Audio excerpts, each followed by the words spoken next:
Segunda Crônicas, seu capítulo 7, que é o tema, né, do nosso mês de oração. Seu versículo 12 até o versículo 16, que assim diz: E o Senhor apareceu de noite a Salomão e disse: Ouvi a tua oração e escolhi para mim este lugar, para a casa de sacrifício. Se eu encerrar os céus e não houver chuva, ou se ordenar os gafanhotos que consumam a terra, ou se enviar a peste entre meu povo, e se o meu povo que se chama pelo meu nome se humilhar e orar e buscar a minha face e se converter dos seus maus caminhos, então eu ouvirei dos céus e perdoarei os seus pecados e sararei a sua terra. Agora estarão abertos meus olhos e atentos meus ouvidos para a oração que faz deste lugar. Porque agora escolhi e santifiquei esta casa, para que o meu nome esteja nela perpetuamente, e nela estarão fixos os meus olhos e o meu coração todos os dias. A igreja se pode se assentar. A palavra, ela me traz à memória um pouco da história que nós, pelo menos eu tive esse, não digo um privilégio, pode ser um privilégio, sim, de assistir a história da nossa igreja. Não era minha aula de batismo foi sozinho com o pastor Moisés. Todo mundo se batizou e eu fiquei sozinho com ele ali. Eu digo que posso dizer um privilégio porque eu fiquei por último, né? Todo mundo passou e eu acabei ficando ali sozinho. Mas o pastor contou a história da igreja. Ele contou a história de como esse terreno foi escolhido. E um dia eu creio que ele vai contar mais uma vez essa história. E a gente vê que foi Deus. Deus olhou para este terreno, para este lugar, e escolheu este lugar para ser dado o nome dele. Para que o nome dele fosse invocado através desse lugar. Porque o meu cunhado, ele diz o seguinte, ele falou: Rodrigo, tem um monte de portinha aberta por aí que não foi Deus que abriu. Normalmente, esse bocado de portinhas, não criticando, é uma igreja que um não concorda com o outro, aí vai lá, se separa, e a pessoa é convidada a se retirar, ela não é expulsa, ela é convidada a se retirar, aí vai lá, abre uma portinha. Mas aqui a gente sabe que Deus escolheu esse lugar. A gente sabe que o nome do Senhor é invocado nesse lugar porque Ele escolheu. Não foi por acaso, não foi por vontade humana, foi pela vontade de Deus. Então você está num local que foi escolhido pelo Senhor. O Senhor tem um compromisso com esta casa. E nós temos o privilégio de estar numa casa com a palavra do Senhor, ela é valorizada. E como o pregador de ontem disse, mas vocês pregar com o pastor Moisés aqui, a gente fica envergonhado. Imagina a gente que é da casa, está todo dia, ainda é aluno do seminário.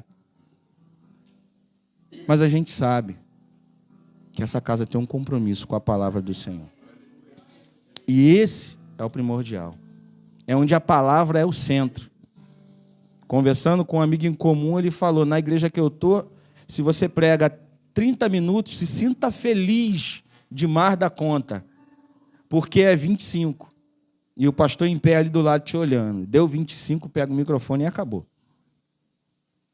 Cremos que o Espírito Santo age de certas formas em qualquer lugar, mas a gente tem um privilégio de escorrer sobre a palavra do Senhor, de entender, de ser valorizado esse momento.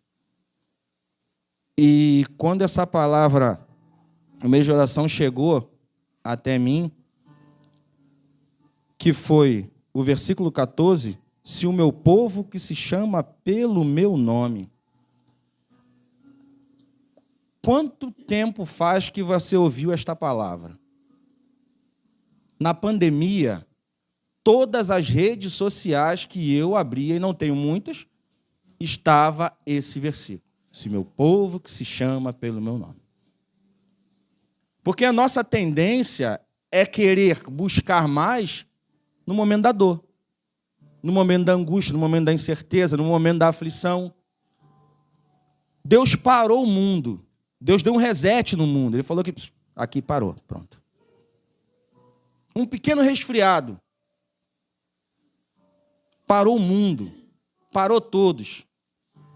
E eu assisti uma pregação, não sei quem colocou essa pregação, não lembro quem colocou em algum dos grupos da igreja, que a pregadora diz, se desligar da tomada, não canta, não prega, não faz mais nada.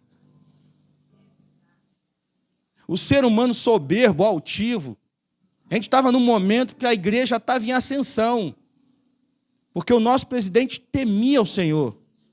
Então foi o momento da igreja. Agora a gente está no hype. O nosso presidente teme ao Senhor. Ele só anda nas igrejas, ele só anda nos cultos, a esposa dele é crente. Estava tudo certo. Aí Deus vai lá, pum, Covid. Fecha a igreja. Aí, eu tive o privilégio, claro. O Cleito estava aqui filmando o culto, pastor, a irmã Ana, e eu ficava ali entregando a Santa Ceia e a revista da escola dominical. Gente, eu vou confessar o meu pecado. Eu não acreditei que o povo ia vir buscar a revista, não.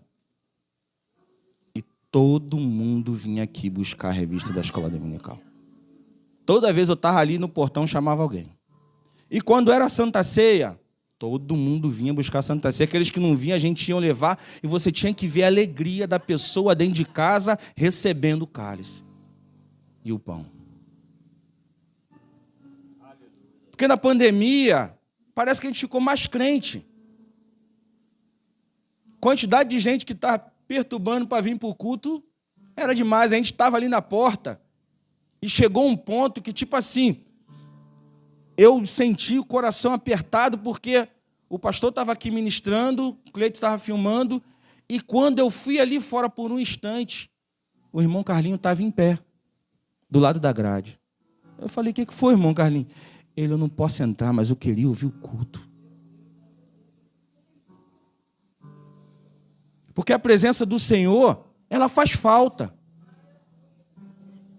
Quando a gente entra por esse lugar, parece que é uma injeção de ânimo. Parece que é uma vitamina diferente. Parece que é algo que, não sei, você está triste, você está cabisbaixo, você está cheio de dívida, você está com a tua família totalmente destruída, a tua casa, teu casamento está destruído, mas no momento que você atravessa aquela porta ali, parece que vem um Espírito Santo te envolve de uma maneira que você fala assim, Senhor, obrigado por ter vindo. Porque se está ligado na terra, é porque está ligado no céu, senão você não vai sentir nada. Quanta coisa aconteceu nesse período? O momento de maior índice de divórcios. Feminicídio. Ué, mas espera aí. Agora, se coloca no lugar da esposa. Quantas esposas queriam seu marido dentro de casa? Por mais tempo. E no momento que ele ficou em casa mais tempo, começou os atritos. Começou as discussões, as confusões. Porque não é ser aqui dentro. Não é ser ali fora. É lá dentro. Quem me conhece são meus filhos. Quem me conhece é minha esposa. Por mais que esteja todo fantasiado e todo empacotadinho, na frente dela é o Rodrigo. Não é o presbítero. Eu não chego do trabalho e digo, Pai do Senhor, varoa. Não. É um beijo. É a minha esposa. É a minha casa. É a minha família. No momento que Deus parou o mundo, onde a gente tinha que ter uma comunhão maior com a nossa família, começou os atritos. Quantas pessoas ficaram desempregadas? Quantas empresas faliram?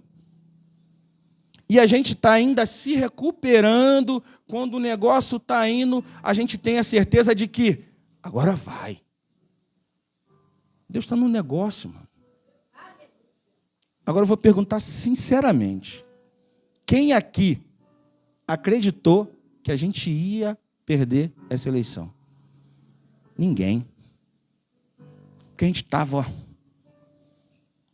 Irmão, esse homem é cara de homem de Deus, mano. Esse cara está tirando um monte de corrupto, está fazendo aquilo que o povo de Deus quer, mas o mundo não serve a Deus. E por que a gente se surpreende? O ímpio não quer Deus. Estamos no 6º dia. A avalanche está chegando. Tem barulho de avalanche aí. Agora eu te digo, e como é que estava o povo de Israel? Cativo. No Egito. Você está cativo? Você pode vir para a igreja? Eles queriam só 3 dias para adorar. Falaram, a gente precisa de 3 dias adorar. Não vai. Vai só os homens. Você não está cativo, não. Você tem a total liberdade de entrar nesta casa e de sair a hora que você quiser. São um mês de culto. Se você quiser vir todos os dias, você pode vir. Se você não quiser vir também, você pode vir em casa. É porque a nossa tendência é pedir socorro. A gente trabalha na pressão. Ano passado ou retrasado, teve aquela tragédia em Petrópolis. Um amigo meu mora em Petrópolis. Ele falou, Rodrigo, os galpões não aguentam mais de tanta roupa. As roupas estão até se estragando. Porque a gente que é brasileiro, a gente é muito comovido. A gente vai pela comoção. Brumadinho. Aí o povo todo vai. Petrópolis, o povo todo vai. E quando era para a gente realmente estar de joelhos, clamando pelo nome do Senhor. Lembra da pandemia? Quem viu o vídeo das pessoas orando na rua? De joelhos no meio da rua. Nunca vi isso em momento nenhum da minha vida. O desespero tomou conta porque eu não queria pegar aquilo ali, eu não queria que a minha família fosse contaminada com aquilo. Então, a gente estava... Você se perdeu a vergonha. A gente queria estar no culto, na escola dominical. E quando passou tudo isso, se é que passou, cadê aquele vigor, cadê aquele ânimo que estava lá na época da pandemia? Eu pego na orelha dos adolescentes, cadê a sua revista da escola dominical? A gente vinha aqui buscar. Aí quando passou tudo, fica até em casa, a revista fica na igreja. E esse amor, acabou? Ainda é a casa que se chama pelo nome do Senhor. O endereço não mudou. O endereço continua o mesmo. E como o pregador de ontem falou, eu não consigo, eu não posso. Tudo bem. Fecha a porta do seu quarto. Fala com o teu pai que está em secreto. Que ele te recompensa. O texto diz... Davi está em ditosa velhice, já está no caminho que segue os homens. Davi é um homem que viveu ali, na direção do Senhor, fazendo a sua vontade, consultando o Senhor. Tudo que ia fazer, Davi ia falar com o Senhor. Em um determinado momento na vida de Davi, Davi faz assim, fala para o profeta, eu vivo num palácio de cedro, e o Senhor vive em tendas. Isso não está certo. Eu vou construir. Bem no meu coração esse desejo de construir. Quando Davi fala ao profeta, o profeta vai lá e diz assim, boa essa ideia. Vai lá, meu filho, faz conforme o teu coração. Deus vai lá e repreende, o profeta fala assim, não, volta lá. A ideia é boa, mas não é para ele. Porque eu não pedi para ninguém construir nada. Eu tenho o tempo todo caminhado com Israel em tendas ali. Eu não pedi para construir o templo. Mas a ideia de Davi é até boa. Mas não será da mão dele. Você que tem filho, tem planos e projetos que você almejava para a sua vida, que não vai ser você que vai fazer. Porque a gente vive uma geração de que os adolescentes, os jovens já estão com 20 e pouco, 30 anos, e você pergunta, quer fazer o quê? Não sei. Você vai ser o quê quando crescer? Não sei. Sabe por quê? A gente está deixando de fazer sucessores. A palavra diz, bem-aventurado o homem que deixa herança para o seu neto. Não é para o seu filho, não. É quando eu me planejo a ponto de não pensar só no meu filho. Não, eu vou fazer além. Eu quero fazer para que meus netos venham usufruir daquilo que eu consegui. Aí a gente coloca o quê? Casou, corre atrás da sua casa. porque aqui a casa é minha. Eu não vou comprar a casa que eu não vou deixar nada para ninguém. Você não nasceu para semente, não.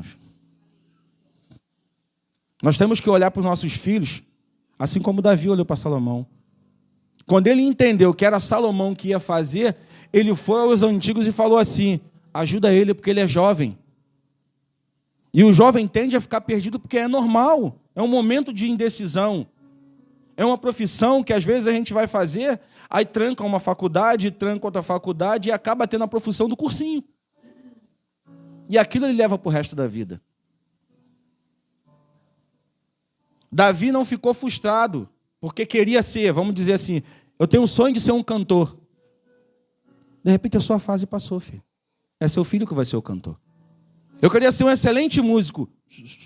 Não. Investe nele. Eu tenho almejando de ser um grande profissional, eu vou morar em tal lugar. Deixa ele fazer agora. Aprenda a deixar sucessores. Uma palavra que está no meu coração, eu acho que uns 2 ou 3 anos atrás, que é um tema que a igreja colocou, que o pastor Radamés pregou, que eu levo para a minha vida. Filhos, herdeiros ou sucessores, né? Porque herdeiro, querendo ou não, vai herdar. Ou você não percebeu que aquele filho que não faz nada é o que fica com a casa? Porque os que estão procurando a vida vão casando, aí vão saindo.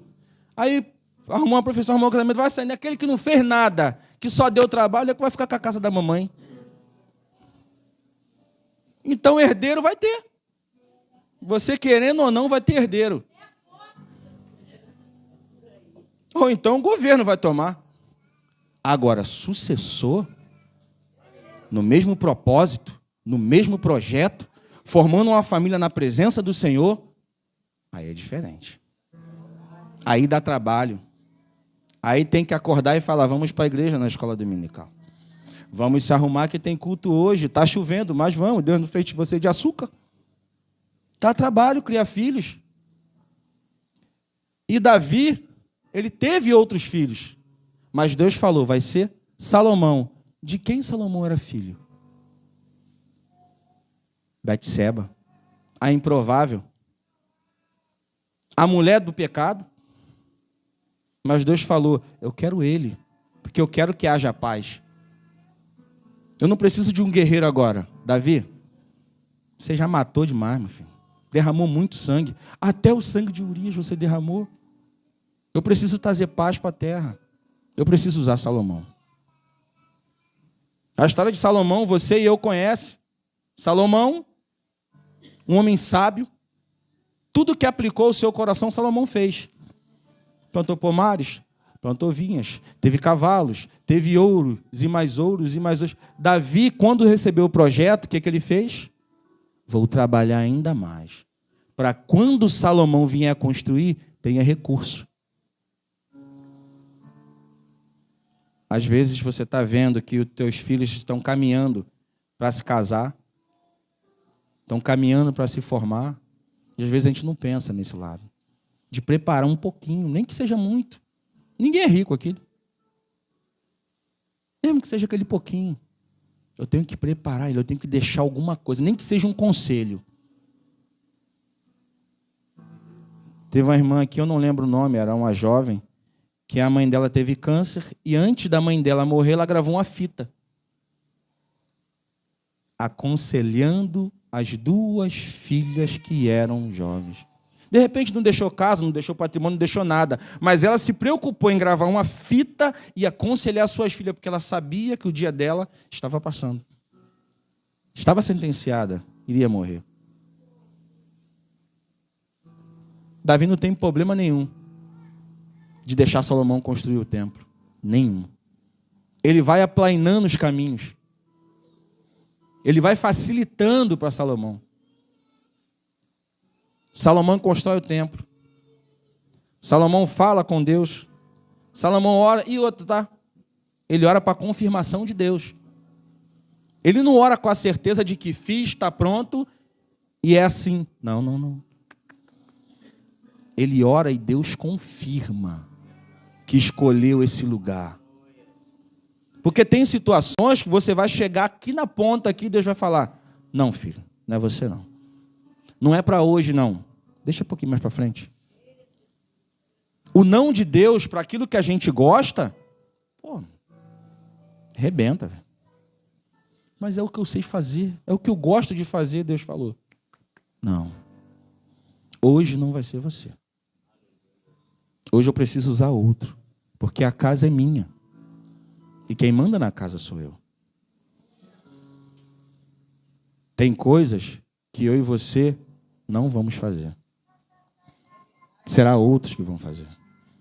Não porque você não merece, não. É porque Deus, nesse momento, precisa de você sentado.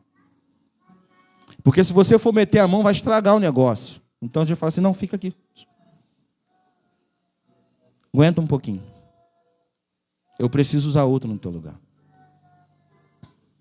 Porque o destaque, como o pastor orou ontem e hoje, não sou eu. Tem um nome aqui que tem que ser o destaque. Porque dele, por ele e para ele são todas as coisas que são feitas nesse lugar. Se é para adoração e para o louvor dele, desapareça, Rodrigo. Quem é Rodrigo? Não tem. Quando eu faço para o Senhor, parece até que eu não fiz. Porque você faz com desprendimento, você faz com o coração aberto. Você até esquece que foi você que fez. Porque eu estou fazendo para o Senhor, é voluntário. E tem hora que Deus vai falar assim, não, agora eu quero outro. Agora eu preciso usar outro. Eu tenho que entender que a casa tem dono. O povo que se chama pelo meu nome ainda tem que se humilhar. Porque não é, a gente não chegou a essa estatura de varão perfeito. A gente ainda tem muito caminho para trilhar. Deus usa o novo, Ele usa o idoso, Ele usa a criança. E quando eu estou fazendo para a edificação do corpo de Cristo, eu começo a ter paciência. Eu começo a olhar para o meu irmão e falar assim, não, eu tenho que ter paciência com ele, que ele faz parte do mesmo corpo que eu. Ou alguém aqui quer perder o dedinho. Parece que não faz diferença nenhuma, mas quer perder o seu? Não. Para a gente viver o melhor desta terra, a gente tem que estar unido. Porque reunido estava o povo com Josué. E Acã foi lá e não pecou? Não é reunido. Sempre foi unido. Reunido, um saco de batata. Unido, purê de batata. Separa a batata para você ver. Não consegue mais. A gente tem que estar unido ao ponto da pessoa, eu ouvi você falando, falar assim, rapaz, você fala igual o pastor Moisés. Você fala igual o evangelista Antônio. Por diversas vezes eu fiquei falando filhos. Pega, você pega. E você sente a mudança. Quando eu estava numa outra congregação, eu começava a minha oração igual o pastor Odair. Senhor, meu Deus, e do mesmo jeito, eu não percebia aquilo. Aí conversando em casa, ela falou, Rodrigo, tua oração já mudou. Eu falei, mudou? Ela falou, você já está começando, Pai, em nome de Jesus. Eu falei, ih, rapaz, não é que o negócio pega? É porque a gente está unido. A gente está vivendo num só propósito. A gente está trilhando um só caminho. Ou você, no meio da sua oração, você não falou que o Senhor nos dê graça e glória. Duvido que não falou. Duvido que um momento da sua vida você não chegou e falou, Senhor, dá graça e glória. É quando a gente está unido no mesmo propósito, gente.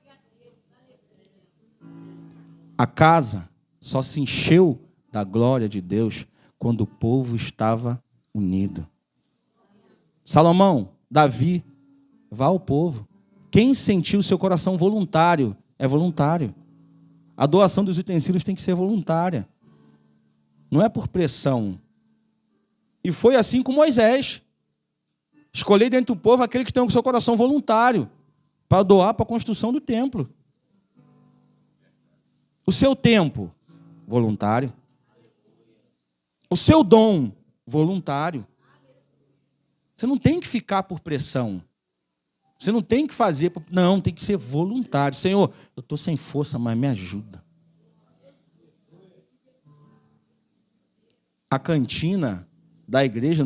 Hoje eu tenho uma visão diferente da cantina da igreja. Porque quando você passa aqui, alguém fala, tem cantina, e você vai lá e compra. Amém. Agora, quando você vai fazer a cantina, meu filho, que dor de cabeça que dá. É salgado. Aí vai ser pastel. Aí você chega em casa com 5 itens, e tu fala assim, a gente vai fazer o quê? Nenhum desses. Vamos comprar empada. Eu falei, meu pai do céu. Eu lá na saída, preocupado com a empada que estava chegando em casa de Uber e o culto à noite. Você começa a se envolver, você começa a ver que dá trabalho. Eu fiz parte do Ministério de Louvor. O Hélito Steck e o Diga. Que hora a gente saía daqui? Saía daqui, batia em casa, tomava um banho e voltava. Mas não é bom ouvir um louvor? Então para de criticar. Você não sabe o trabalho que dá. Gabriel chegou aqui, sabia tocar alguma coisa? Vai ver o momento que ele ficou lá, sozinho, se dedicando para aprender. Aí é fácil falar assim, pô, tocando alto, não pega o tom. Esse tom eu não gostei. Ah, é fácil, vai aprender, filho. Na minha época era cabo de vassoura que se botava no meio do dedo aqui, para pregar a abertura da pestana. A obra de Deus, ela dá trabalho. Mas a referência para o mundo ainda é a igreja. E a igreja dá trabalho. Porque eu estou falando de crente para crente, não estou falando de crente para quem está lá fora, não. Então tem coisas que tem que sair daqui de dentro. Tem coisas que não podem mais acontecer. Fofoca. Picuinha. Ah, do meu jeito. Não, eu quero que seja isso aqui. Eu quero. Tem que sair, porque a gente é referência para o mundo. Quem aqui já ouviu aquela história assim? É por isso que eu não sou crente. Se lá dentro está assim. Eu falei, não, cara, você não é crente porque você não quer. Porque teu patrão te dá esporro, te manda voltar para casa, te bota para obrigado a fazer hora extra, e você não sai do seu serviço. Problema tem em tudo quanto é lugar, mas quando é na igreja, é mais fácil soltar a corda. É mais fácil ir embora. É mais fácil deixar. Para me buscar o melhor desta terra, eu tenho que me dedicar para dar o melhor para esta terra. Deus escolheu esta casa para louvor do nome dele. Mas também escolheu sua esposa. Também escolheu seu marido. Também escolheu seus filhos. Dizer que um homem é o sacerdote do seu lar. Então, cuida do seu lar, assim como você cuida das coisas da igreja. Dê atenção para a sua esposa e para os seus filhos, como você dá para o irmão que para por você dentro da igreja. Ora com ele com o mesmo fervor de quando você pega esse microfone e ora pela igreja. Porque a primeira igreja é a minha casa. É lá que a tua esposa sabe, teu esposo sabe se você é crente ou se você não é. Aí quando eu chegar aqui fica mais fácil. Porque se eu trago a comunhão do meu lar aqui para dentro, não tem problema com ninguém. Não tem como, não tem espaço para isso. Em Atos, o coração do povo era um só. Aquele purezão de batata, assim, ó, todo mundo junto. Todo mundo no mesmo propósito, no mesmo pensamento. Estava todos reunidos. Aproximadamente 120. O que aconteceu? Desce o Espírito Santo. Porque estavam unidos do mesmo propósito, no mesmo coração. Não tem como prosperar sem unidade. Não dá. Não dá. Não dá mesmo.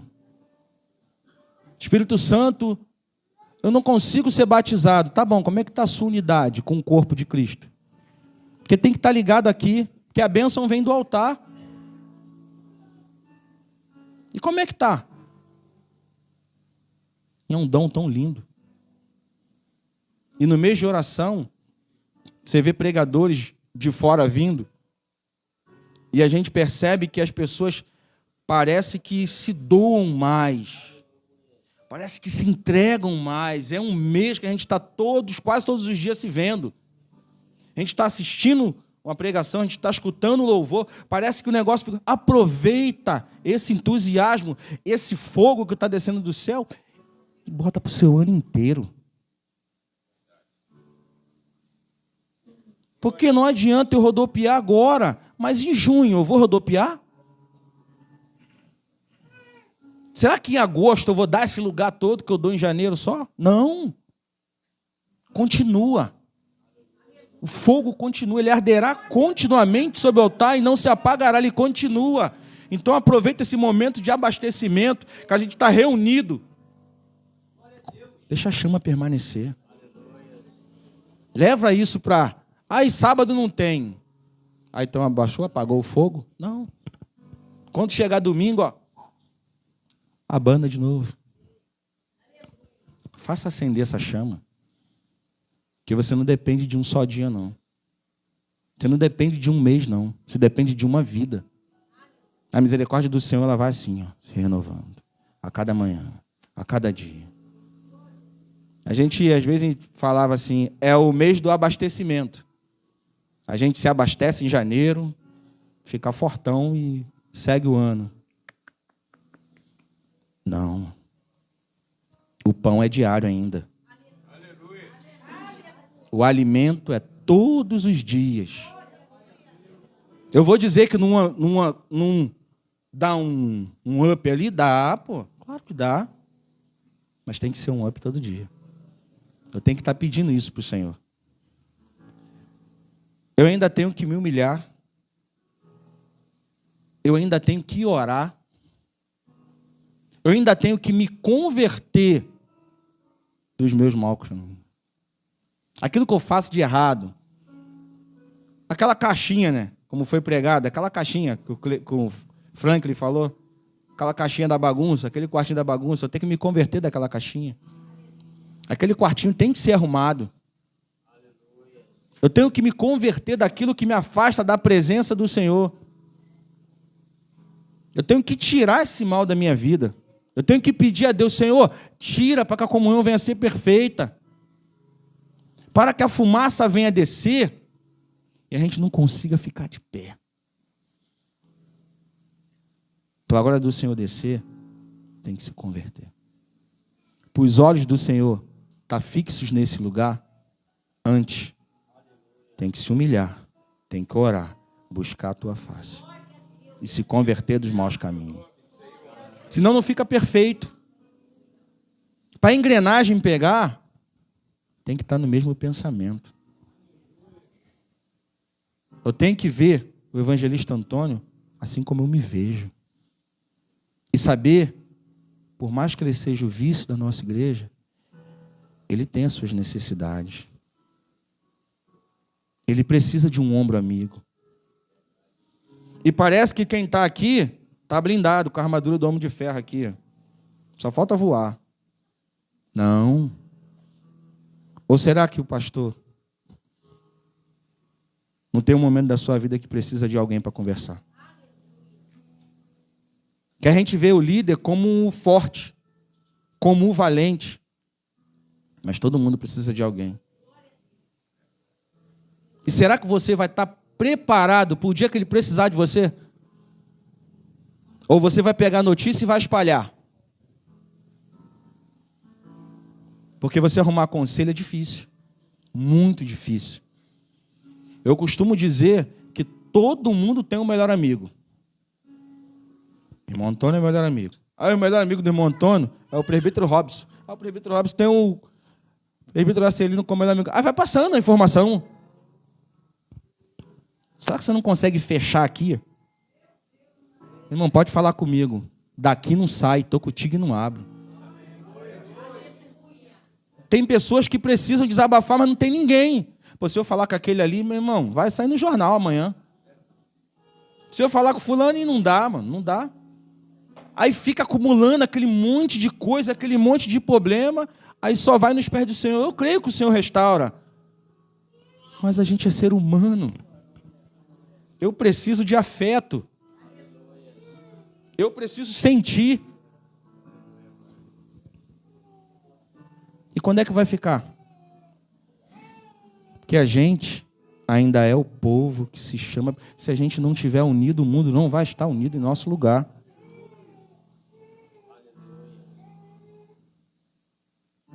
Quantas vezes você chorou sozinho?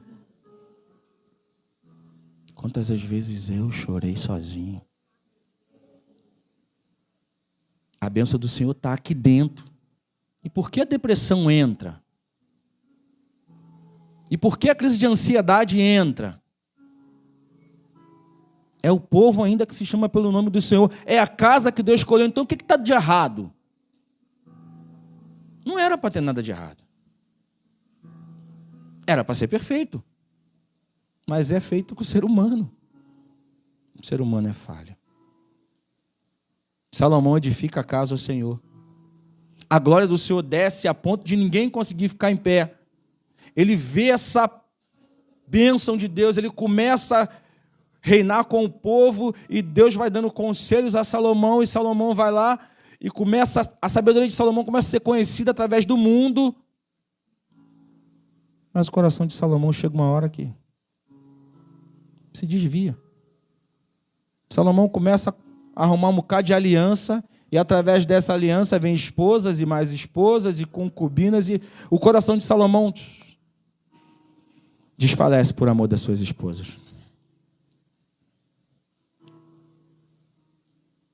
Homem. Não, vamos falar mulher. Se o homem sair da igreja, a mulher até sustenta. Agora, você já pensou se a tua mulher sair da igreja? Tu vai aguentar a pressão, irmão? Tu vai estar aqui 6 horas da manhã no sábado nessa chuva? Tu vai estar na segunda-feira na consagração buscando pelo teu lar, meu? Porque parece que a mulher também não sente aprovação. Parece que ela não sente dores, ela não é aprovada. Aí a gente vive na dependência da oração dela. Quando naquele grande dia, meu filho, vai ter só você. Vai estar só eu.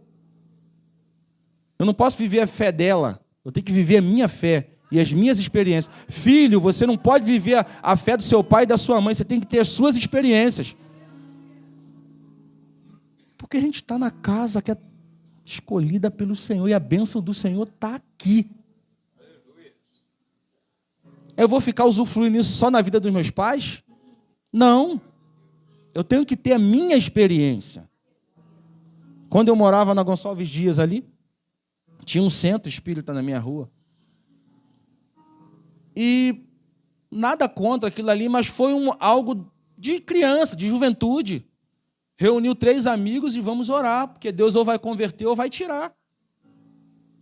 Mas a gente não sabia, a gente estava fazendo pela instrução que a gente recebia. Quando aquele pessoal se mudou, a gente falou, rapaz, Deus ouviu, meu irmão. Que isso, Deus ouviu, cara. Ninguém tira isso da minha vida, não vai tirar, porque foi uma experiência minha como criança de que eu achei que aquilo ali deveria de ser retirado. E saiu. Eu peguei uma bola, indo jogar bola. 1994. Vim com aquela bola na mão, cheguei perto da Vila Olímpica, joguei a bola no chão. Se Deus realmente existe, quando a gente voltar do futebol, essa bola vai estar furada. Em frente à casa da minha prima, eu cliquei a bola assim, indo para a Vila Olímpica. E fui. E joguei bola, não sei até que hora, 4 e pouca da tarde, voltei. Quando chegou na frente da casa da minha prima, eu joguei a bola no chão, ela ficou. Quando eu olhei a bola furada e eu olhei o portão que eu estava, eu falei, Deus existe. Pode passar o tempo que for. Essa experiência do meu coração, ninguém tira. E você, jovem, qual é a tua experiência com Deus? Salomão viu Davi honrando a Deus, viu Davi consultando a Deus, viu Davi guerreando, sendo fiel a Deus. Teve um exemplo. E Salomão vai lá, começa a consultar o Senhor, começa a fazer aquilo que é certo, e no final... E o coração de Salomão não era todo do Senhor. Construir a casa é fácil. Moisés constrói o tabernáculo. O povo parou de pecar? Por causa da tenda? Salomão constrói o templo. O povo parou de pecar por causa do templo? Não. Chega um momento que Deus, ele entende que não é tenda. Eu preciso desse espaço. Mas tem um lugar que eu quero habitar, onde o homem não vai ter desculpa. Ele não vai ter desculpa se tiver pandemia. Ele não vai ter desculpa se a igreja estiver fechada. É no coração. Você é templo do Senhor. E para você buscar a Deus para o melhor dessa terra, começa a cuidar desse templo aí. Porque se eu cuido desse templo, quando eu chego neste templo, tudo muda. O que você está fazendo com o templo do Espírito Santo? Que é esse teu corpo. Porque às vezes, assim como Salomão, o nosso coração não está todo do Senhor. Tem dias que o coração está, ó. A gente está indo pela gravidade, filho. É desse templo que você tem que buscar. É esse templo. É aí que não pode faltar a lenha. Você tem que estar todo dia tirando a cinza. Todo dia tirando aquilo que não presta. Todo dia tirando aquilo que é errado. Para que a chama esteja acesa em você, que é o templo. Quer o melhor dessa terra? Cuida desse templo aí. O teu coração. Porque quando eu faço que ele fique sujo, o que a Bíblia diz? Vem demônios. Piores do que aqueles que estavam. E bagunça toda a casa. Aí o que a gente tem que fazer? Tirar a cinza. E pedir ao Senhor, Senhor, tem misericórdia. Eu sei que o Senhor escolheu este lugar, este coração, para ser habitado só pelo Senhor. Você é templo do Espírito Santo de Deus, irmão. O templo se faz extremamente necessário. Mas se esse templo aqui, se a chama não arder mais aqui, não adianta. Vai ser um sepulcro vazio. É interessante que para você usufruir do melhor dessa terra, cuida do teu templo primeiro. Eu preciso cuidar desse templo aqui. Para que eu venha ser cheio do poder de Deus. E venha usufruir do melhor dessa terra. Como já foi dito, a gente não depende do governo. Porque o povo estava no Egito. O povo estava na Babilônia. O povo não para de crescer, porque Deus é com o povo. Deus ele é contigo onde você estiver. Ou você só trabalha com quem é crente? E Deus não tem te abençoado? Entrega o teu caminho ao Senhor. Confia nele, mas confiar de maneira tal que você fala, Senhor, eu não sei o que vai acontecer, mas está aqui. Eu sou o teu templo. Eu sou a tua casa. Limpa. Sara.